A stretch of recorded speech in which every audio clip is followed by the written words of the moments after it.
BBC Radio 4 ചെറിയ sound മതി.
Thinking about all those luxuries that you gave up.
wealthier friends who are ഉണ്ടേന് from a more middle class background, they would have understood.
That's me. Oh, wait, I'm yellow. Yeah, you're yellow. 1, 2, 3. No, you're 3. Oh, yes, I got a ladder. Big ladder.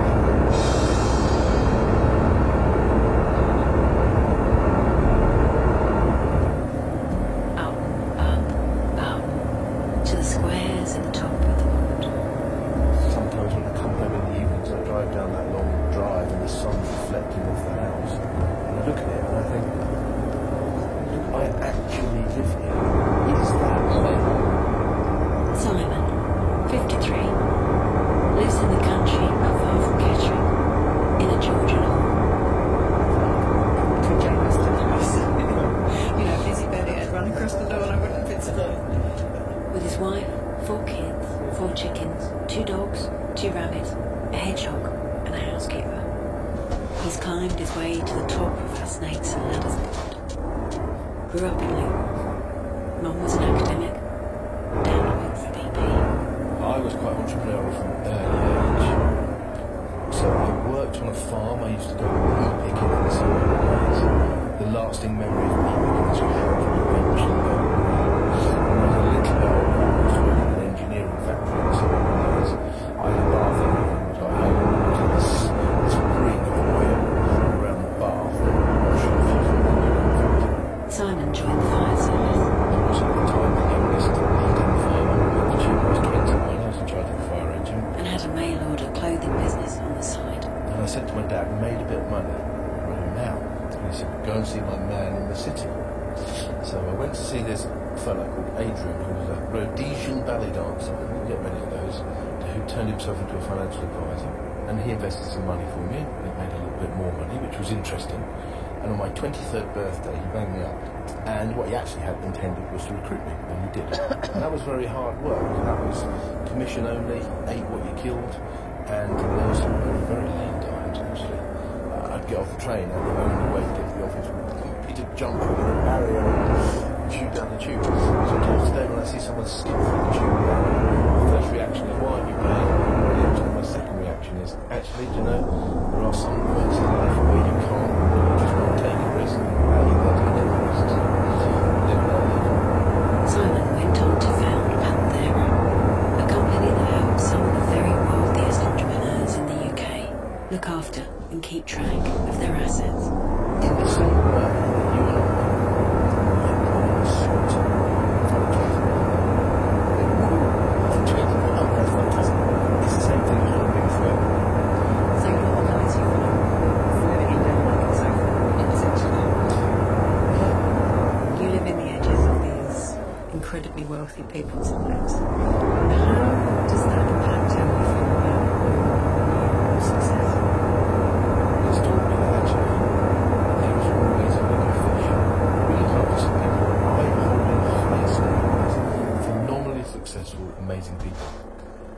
consider themselves to be somewhere in the strata, and there's a whole load of people they know who are far more successful than them. That's what drives them, the competitiveness, the desire to always try and move up that spectrum. When you watch someone try to move up, you think to yourself, that's not fair. What do you think? If he's got one, I can. I think that's contributing that more people take risks and work hard and do things. Because don't forget, they're thousands and thousands of people in the businesses that they build. Yeah, they make a lot of money. And then every single one of their families have our existence as a charitable foundation. And then they can start giving something back as well. Do you have any anxiety about this? What do you feel about Whether you're worrying about the next gas bill or whether you're worrying about, am I going to ruin my children when they inherit this money, there's always some anxiety. Has there ever been a moment when you thought, oh, with one of your kids, where you just noticed the difference in the way they were thinking to the way you were? So, June plays for down the road. And one of the ones on social media can't get to train on the road. I said, don't worry about it. I said, I'll just get up with her and jumped in the back of her Range Rover. She's got two Kellys in the back of the seats. And he turned to Jude and said, "Flip a leg, Jude. You've got more Kellys in your car than I've got in my house." Which was another one of those defining moments where I had to say to Jude, you know, not every car has TVs in it, and actually some people don't even have one in their house. But he just thinks that's normal. So it's really important to mix with everybody and anybody to understand that I'm working hard for this, and not everyone's dysfunctional. Just give them balance in life. You want your children to benefit from your success. You want them to know the value of power.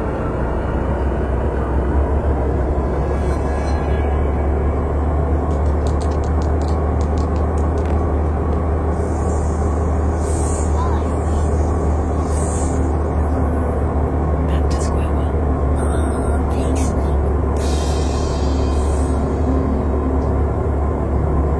If we imagined all the income of Britain as the snakes and ladders pond, where would you put yourself? I think I'd put myself right down at the bottom.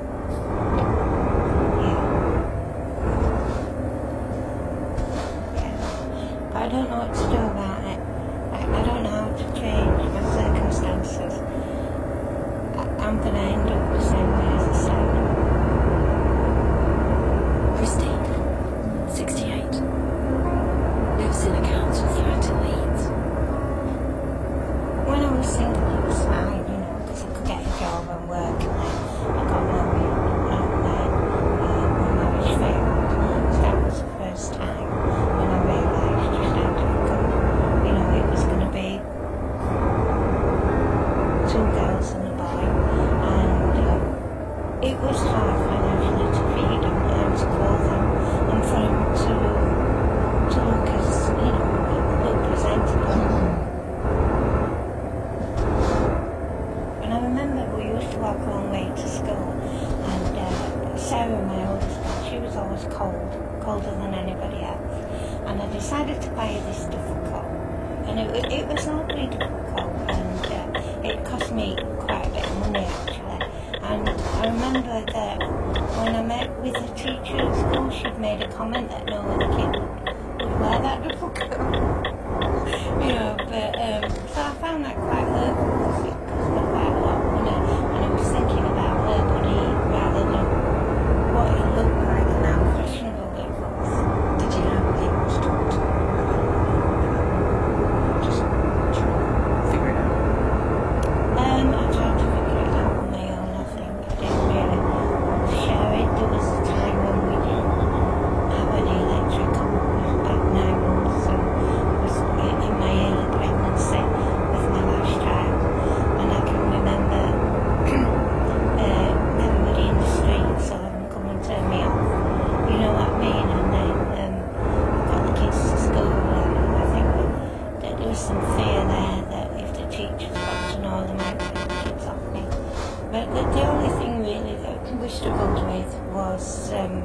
having a bath, having hot water, because the motion heater wouldn't work.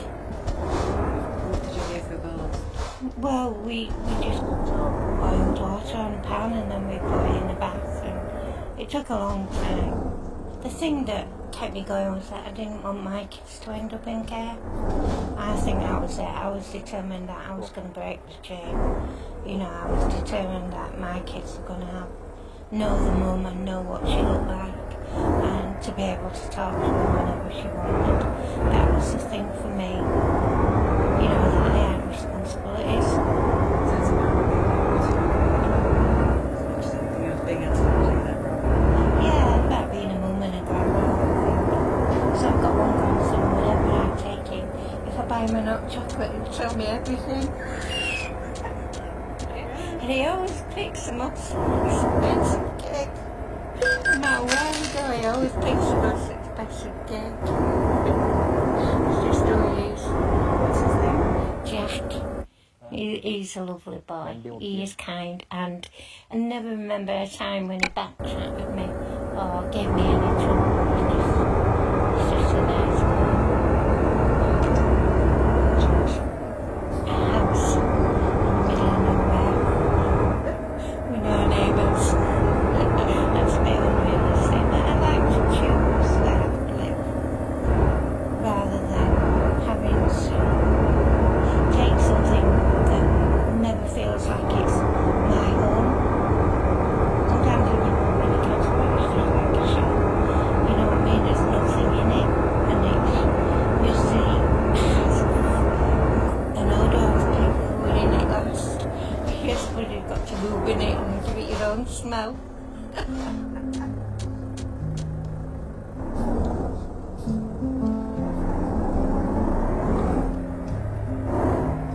It is frustrating, especially around Christmas.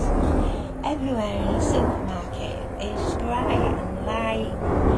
If you've got no money to spend in that shop, then you can come out feeling, you know, quite bad.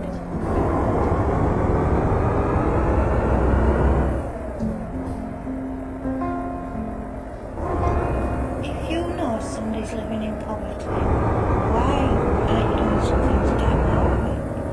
They say things like, these people are living in poverty, this area is living in poverty, and these are coming from people who could change that.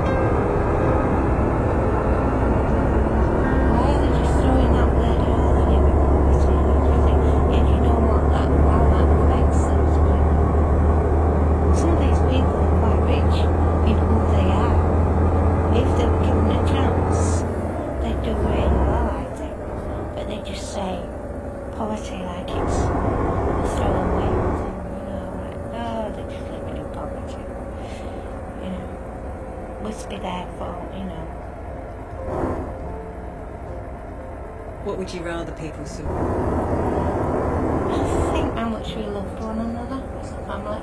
That's what I want people to see. If somebody came into my life, I wouldn't want them to go out and think, oh, well, they don't have this, they don't have that. And we probably don't have that, but we do have a family and we do love one another. And I think, for me, it's like people see we were there for one another.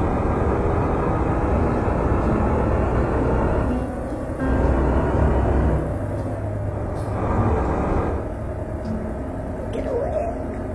1, 2, 3, 4, 5. I won.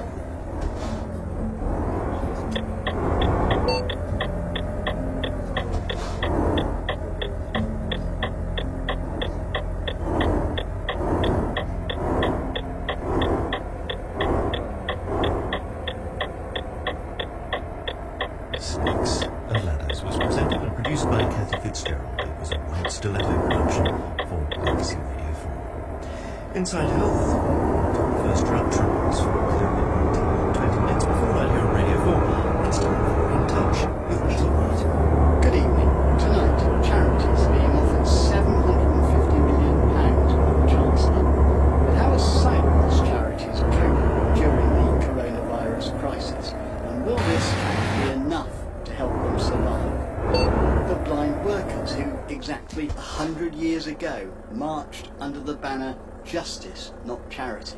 They got to see Lloyd George in Downing Street, and they were very forceful. They put forward a case for state aid.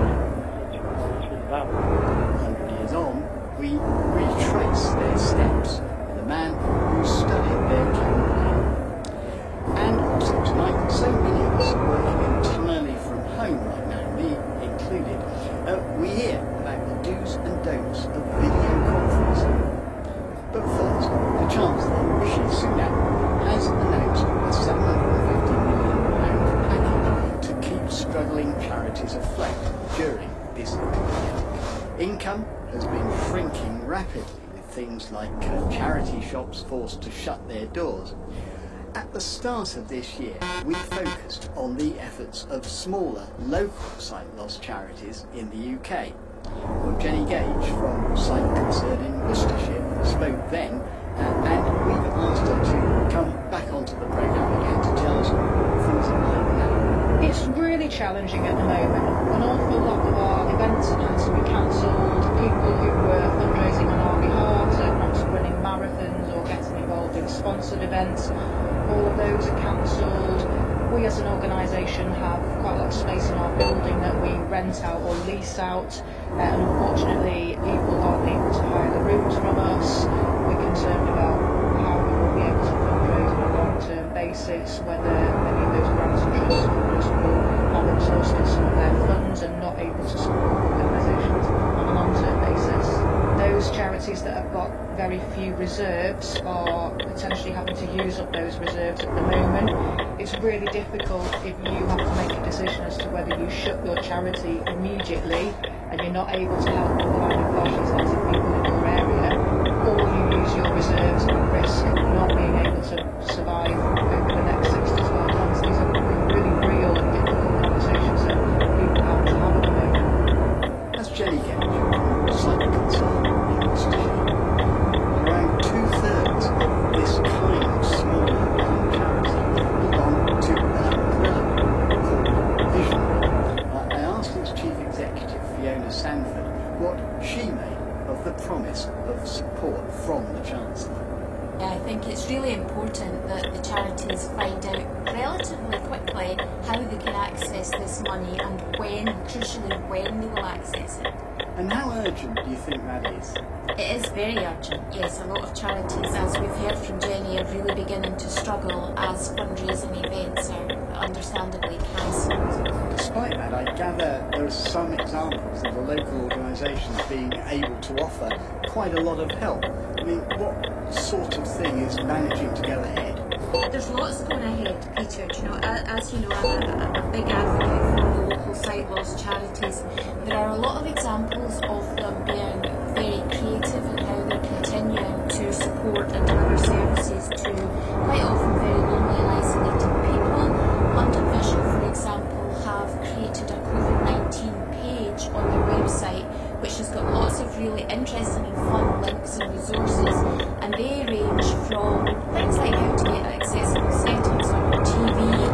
There's information on there about how to stay active. There's some exercises. There's a lot of information about shopping. Eyesight Combo have worked with the local hospital eye department as all sort of non-critical ophthalmology services have been cancelled.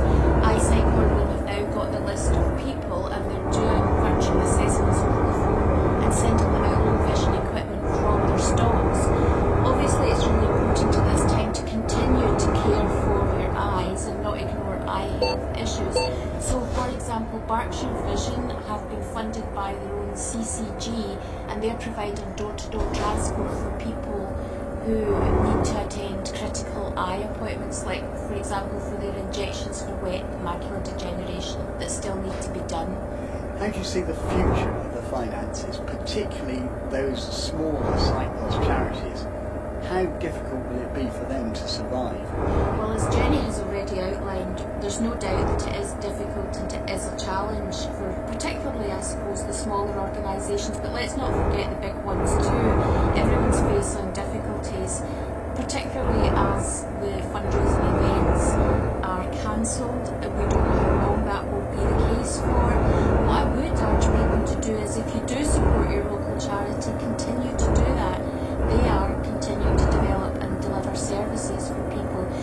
said with you before, Peter, these organisations have sustained themselves and lasted through very troubled times, sometimes for well over 100 years. So my hope is that they'll continue to survive throughout this too. Fiona Sanford, Chief Executive of Visionary. Now, one part of working life which has exploded as a result of the coronavirus lockdown is the use of video conferencing. It gives a solution to the problem posed by social distancing that enables meetings and other events to go ahead where that wouldn't otherwise have been possible. And, of course, families and friends can use it too to feel closer together. Most smartphones, tablets, laptops do have inbuilt cameras and microphones which you can use. But given the obvious visual element, how well does this work if you're blind or partially sighted? Fern Mullen uses video conferencing quite a bit, so I asked her to record a recent telly get-together and walk us through the do's and don'ts. Right, so we've got Kirsty, which is great. Hi Kirsty. Hello. And she's just joining us. Hello. Hi Tom. How's everyone doing? Fine, thanks. Usually I don't use it that much, only really to contact international friends that I've made. I studied abroad, so I have some friends that live in different countries, so I might talk to them. But nowadays, of course, because we're in social isolation, I'm using it not only for talking to my friends, but also to talk to people when I'm having business meetings with them or leisure. I use it for my public speaking club, for example. So it's just a really good way to communicate with people when you can't physically be with them. So, that makes it very clear what advantages there are. What are the problems? What do you have to do in order to make sure that, as it were, you're using it on equal terms?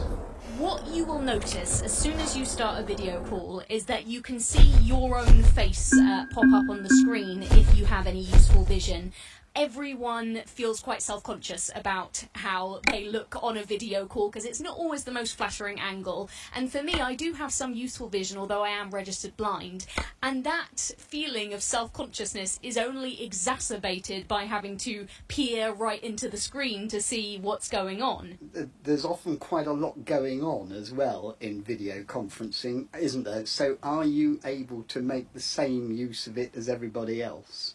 There are some visual parts. Sometimes people will make a visual signal to their camera, which obviously you probably won't be able to see. And then if people use documents as well, so if you're in a business meeting and you have some minutes, for example, you might not be able to enjoy the same sharing of screens as everyone else can. And even if you have voiceover, you're then trying to listen to the voiceover at the same time as you're trying to have the conversation with everyone on a big video conferencing call. I've got the minutes here. Can you make it bigger? Oh, there we go. Now they're bigger. I can only see 4 and 5. It's scrolling through. We've been talking here about rather what you might call slightly formal situations. What about with family and friends? Those things aren't difficult then, are they? Those things are slightly easier then, but there are other issues that can still make you feel isolated. A lot of people will have a big video conferencing call with all of their family, and things might be going on in the background, so like the dog might come on the screen or the baby might be doing something funny and everyone's laughing, but you don't know why and you can't join in with the joke, and it can make you feel even more isolated. So, key do's and don'ts, first of all for us, for blind and partially sighted people. Don't feel bad about asking for what you need. It's even more important in these situations to be able to participate just as much as everyone else. So voice any concerns that you have and don't feel guilty about that. Try not to multitask when you're on the call because concentration is very important, especially if you can't see. And if you're sitting in your own home, it's easy to get distracted by other things and want to, check your emails while you're on the call. But if you try and do that, you're not going to do either in a very good way. For the do's, think about familiarising yourself with how the platform controls work before you come to use it. Of course, let the organisers know that you have a visual impairment so that they are aware of that and can help you. And One thing that I did was I marked out a position so that I knew where I would be seen on the screen, so I wasn't in back.